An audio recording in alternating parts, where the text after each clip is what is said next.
It's been nearly 7 years since Arkham Knight came out, and I'm itching for another DC superhero video game adventure. With the delay of Suicide Squad Killed the Justice League into 2023, Gotham Knights is our only hope this year, although it has undergone some serious development issues of its own. Bottom line, I'm antsy and I'm sick of waiting. The more time these games exist only in the void, the more time I have to think about them, and so I wanted to share some of the thoughts rattling around in my noggin. Based on the very little information we have on Gotham Knights' story, these are 5 characters I hope are featured in Gotham Knights, and 5 that I really don't want to see in this game. Make sure to let me know what you think down below. Number 1.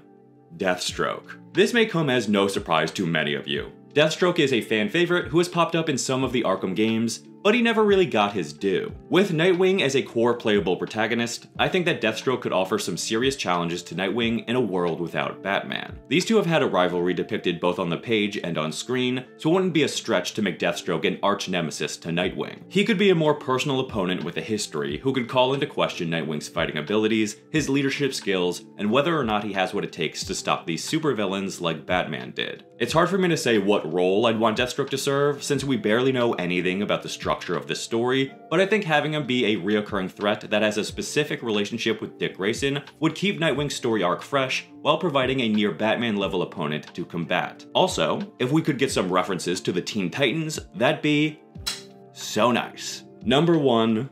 Batman. I do not want Batman. I do not want him, Den, I am. I do not want him in a cage. I do not want the family upstaged. I would not like him as a ghost. He would work better as a goalpost. I do not want Batman. I hope the marketing isn't a scam. Thank you, thank you. Yeah, I don't think Batman should be in this game.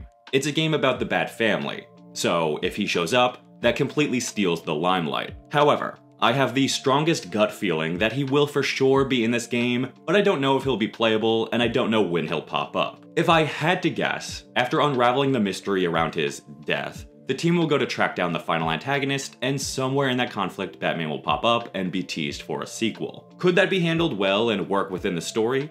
Sure, it could.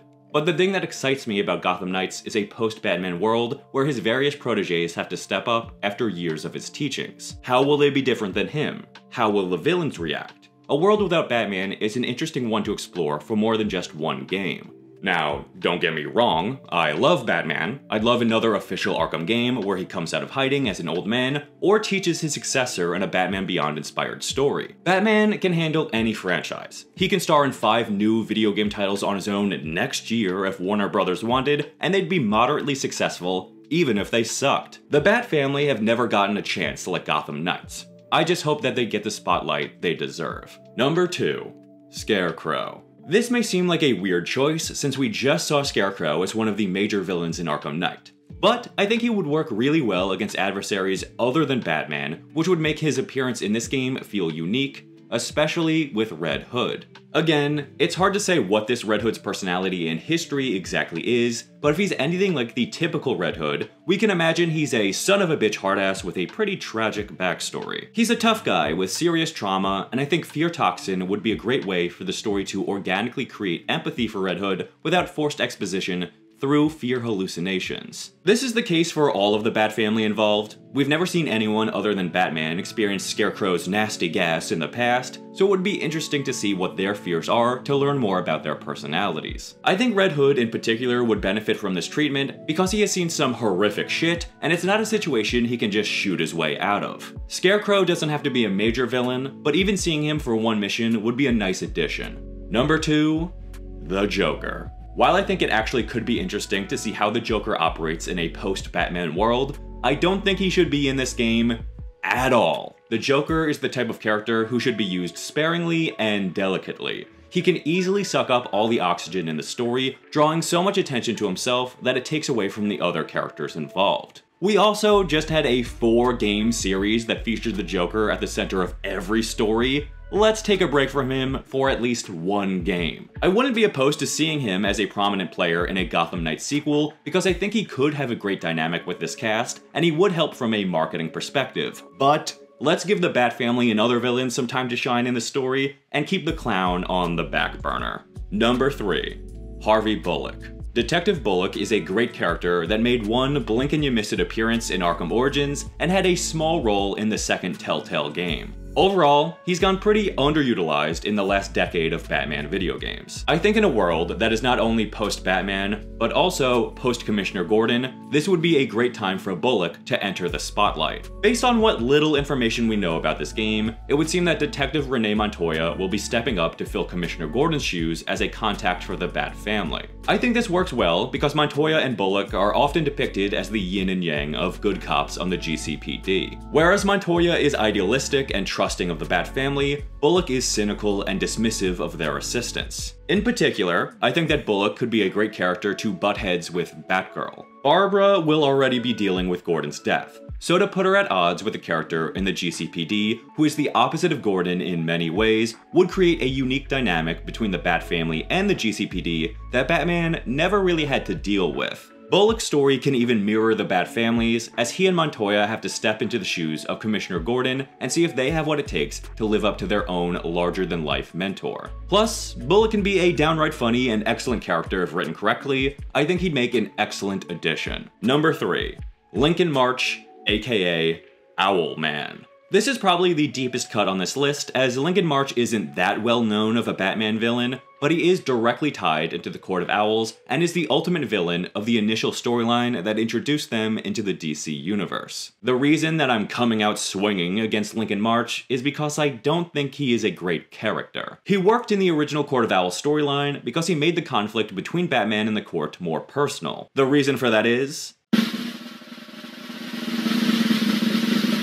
he thinks he's Batman's secret younger brother. He might be, he might not be. It's deliberately left ambiguous. The reason I don't think Lincoln March would work in this game is because he would just be used as an evil Batman that the Bat family has to prove themselves against, and I think that's too predictable. The reason Lincoln worked in the Court of Owls was because that whole storyline was about how Batman doesn't know Gotham as well as he thought he did, which culminates in him not even knowing his own family. While it's a bit soap opera-y, it worked to hammer home the theme of that story. Lincoln can't be used that way in this game, and so his entire character would be reduced to evil Batman, where the Bat family all essentially have to battle against their uncle, who likely had something to do with Batman's death. I think that this can work. Maybe if they do end up doing this, I'll be eating my own shoe in a year because it'll turn out so fantastic, but any way I think about it right now just has me rolling my eyes. Lincoln will tell the Bat family he's taking over as Batman, and none of them can live up. He will use the Court of Owls as his own version of a Bat family, except instead they are brainwashed goons and not loved ones. Ultimately, the Bat family will defeat Lincoln because of the power of their familial bonds, and Lincoln will get beat up in his Owlman costume. That doesn't sound awful, it just sounds too by the numbers. It feels like a backdoor way to pretty much include Batman in this game, and I'm more so looking for a completely unique threat. But what do you think about this? Does this sound cool to you, or would you rather another big bad? Number 4.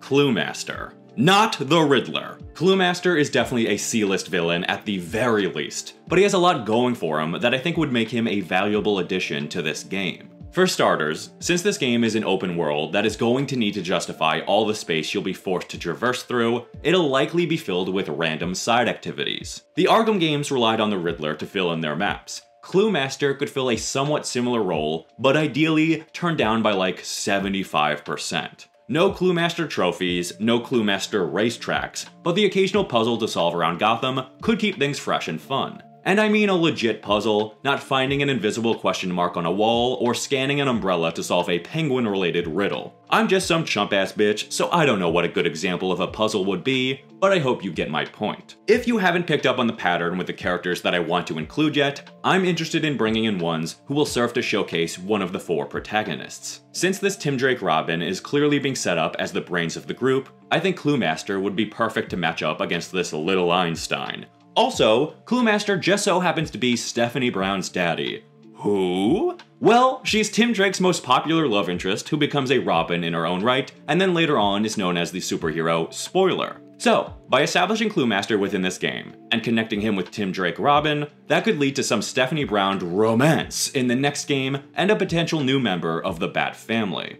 Number 4. Ra's al Ghul. I love Ra's. He's one of my absolute favorite Batman villains because of how different he is compared to the typical Rogues Gallery member, but I don't want to see him, and by extension, the League of Assassins in this game, for one particular reason.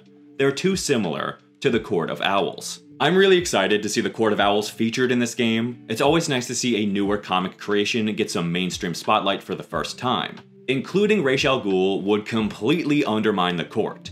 One secret society with mysterious evil aspirations with a militant fighting force of super assassins is enough for this video game. Including the League would overcomplicate matters and make both organizations feel too similar. I'm not saying I don't want the League of Assassins to exist in the Gotham Knights universe. It would be a shame if they didn't. But they don't need to pop up during this story. Also, Ra's always had a more personal relationship with Batman than any of the other characters in this game. He kind of has some dynamic with each member, Jason more so than the others if this game is even going that direction with Red Hood's origins, but I feel like he'd have nothing to bring to the table that other villains don't already offer. Maybe in a sequel he could be interesting to include, but I'll get to that in a little bit. Number 5. Anarchy. All the other characters that I want in this game inform and highlight the 4 protagonists. So for number 5, I just wanted to include a villain that I think would be fun to see in a post-Batman Gotham. I think Anarchy would be having the time of his life. If Batman represented anything, it's order and authority. With Batman and Gordon gone, Gotham City will definitely slip into some amount of chaos, and Anarchy isn't one to let a good crisis go to waste. He doesn't have to be a big part of the narrative, he could be a reoccurring character in a side mission, or maybe a smaller villain the Bat-Fam has to take down within the first act of the story. He was a fun character in Arkham Origins, if his missions were a little repetitive. This game could have Anarchy causing some chaos around Gotham, really rubbing it in the Bat family's faces that they cannot keep the order with 4 of them that Batman could keep by himself. Having a character that's such a loose cannon, who can be unpredictable in the disorder he wants to bring, could deliver on some unique mission types. Hell, taking down Anarchy could be how the Bat family discovers the Court of Owls in the first place, since they don't want disorder either. If Anarchy is besting the Bat family, the Court may step in to personally handle him, and that's how the Bat family first stumbles upon a Talon. I'm sure that's not going to happen, but that is just one dynamic that this character could bring to the table. He's easily moldable in a story like this. Number 5.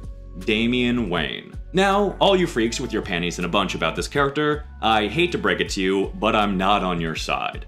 I like Damian as a character. He's the anti-Robin, and I think his dynamic with the entire family keeps him from feeling like a carbon copy Dick Grayson clone like Jason and Tim both started off as. But since Damian isn't Robin in this universe, I really want the Robin spotlight to go to Tim Drake. I think he got completely fucked in the Arkham series, and in general, DC Comics hasn't known what to do with his character since the introduction of Damian back in the early 2000s. Tim Drake needs to be clearly established within this universe. He needs to have a coming-of-age story within Gotham Knights, and he needs to evolve into his own hero out of the shadow of Batman. Whether or not Gotham Knights will get a sequel is unclear, but if it does, I do think that bringing Damian in for a second game, or maybe even waiting until the third, could be interesting. However, that's for the future. In Gotham Knights, every single character that I've listed that I do not want included in this game would take away focus from the core 4 or the main villains. Bringing Damian in would muddle the waters of this family as it's being established for a mainstream audience.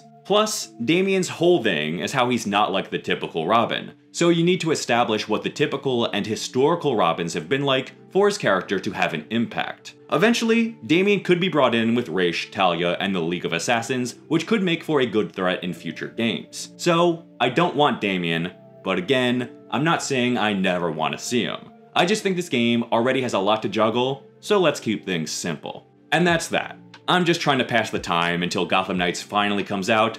Hopefully, it won't get delayed again, and by the end of this year, we'll be able to play this bad boy. For now, let me know your thoughts on these characters and whoever you want to see or don't want to see in this game.